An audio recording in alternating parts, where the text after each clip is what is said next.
Sathya Sai Speaks, Volume 12, Chapter 23. Nearer and Nearer, Part 1 of 2. Embodiments of the Supreme Atma. Look at the condition of the people of this ancient land Bharat today.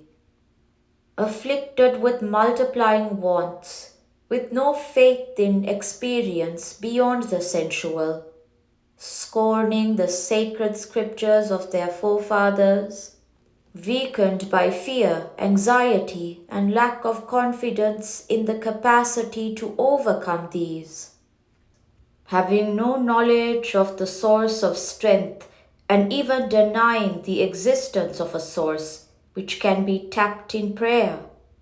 They are reveling in untruth, injustice, and unrest. Tossed in restlessness themselves, they do not allow others any rest or peace. Here, in days gone by, Karma Kshetra and Dharma Kshetra, the field of action was also the field of righteousness. But now, declaring that action and righteousness cannot coexist, these people are bringing disgrace on the very name of Bharat. Of course, many lovers of the glory that was India are trying to revive it through means and methods their mental and intellectual resources indicate. But unless one removes the disease from the root, no amount of care bestowed on branch, leaf, and flower can save a tree. The pests are to be found deep down inside the roots. They have attacked and impaired the two taproots of Indian culture, Brahmanyam and Brahmacharyam. We must also have a gain in this land of Brahman, so known because he is set on the path of Brahman, the supreme absolute. We must also have the revival of the ideal student life, earnest, humble, celibate, concentrated study. This Navabharat Gurukul, where we have assembled for this conference, is an example of student life, sought to be set on proper lines. The seekers of Brahman and the scholars of the texts of Brahman have lost their status and honor because they did not live according to the truths they expounded. The two classifications of Daiva, character, conduct, daily behavior, attitude towards others, these are all important for Dharma, righteousness, as it is essentially social morality. The Shruti, Holy Scripture, says, Dharmo Vishwasya Jagata Pratishta. On Dharma, the world is installed. Dharma endows man with joy and keeps away grief. Every being in the world, whether it is aware of it or not, is dependent on Dharma for peace and happiness.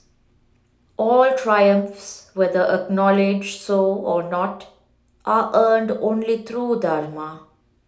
Dharma is classified as general and special by the sages.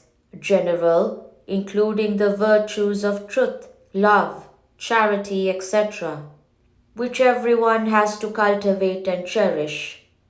Special, meaning those duties that are incumbent on one as a result of his social obligations, professional status, etc., like the special dharma of the Brahmin householder to maintain the sacred fire through ritually prescribed ceremonials.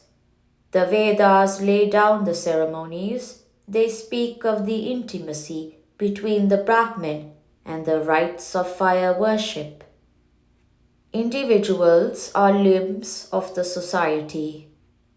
You are aware that at the present day, both in India and outside, there is a wave of spiritual discontent surging in thousands of hearts, and as a consequence, we have eager groups who give up everything worldly and seek God and godly preceptors.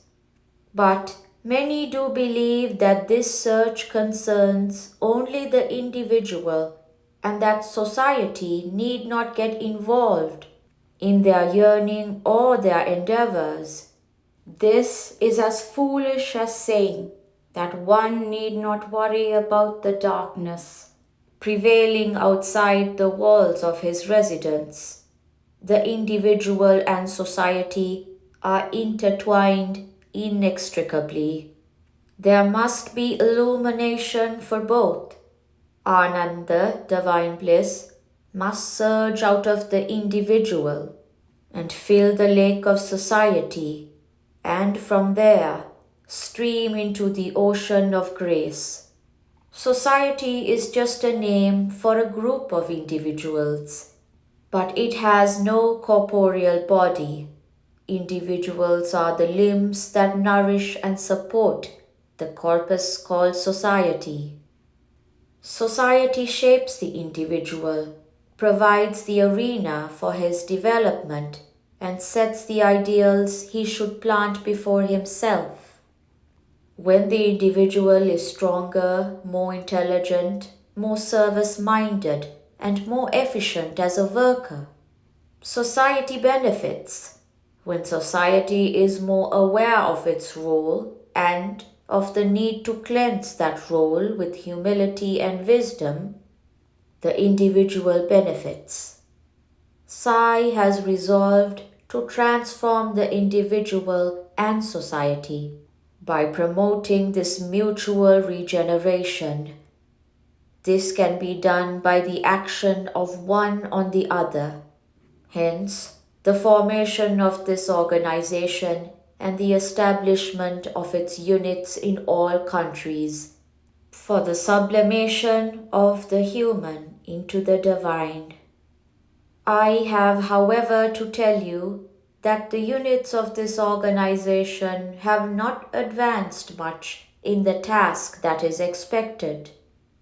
You must identify the reasons for this and infuse into yourselves the needed enthusiasm and effort.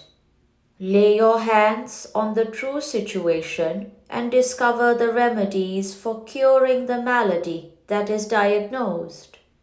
Whatever is considered by you as good when done by others in your case, endeavor to do them in the case of those others yourselves. Do not advise, exhort, and direct others without yourself following that advice. Again, many of you get discouraged when you meet with cynicism or criticism.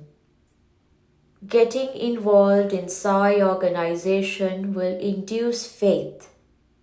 One person came to me some days ago and asked, Swami, are all the many thousands who are concerned with this organization imbued with devotion and dedication, with full faith in Vedas and Shastras, spiritual sciences, in the efficacy of righteousness and the glory and grace of God? I told him that the very process of sharing in the activities of this organization and getting involved in its activities will induce faith and bolster devotion and dedication and make them better and more useful citizens and happier and more peaceful individuals. Then I asked him to which organization he belonged. When he mentioned that he was from a political organization that had a membership of about 5 million, I asked him, is every one of them a true patriot? Do they all tread the path without deviation? Are they dedicated to the nation or to power or to places or profits? Why, I find that though you wear homespun as per the rules of your organization, you have as underwear a banyan manufactured in a foreign land Your loyalty to the ideals of the organization which you serve is mere superficial show. End of part 1 of 2. Rajamundry, January 4th, 1974.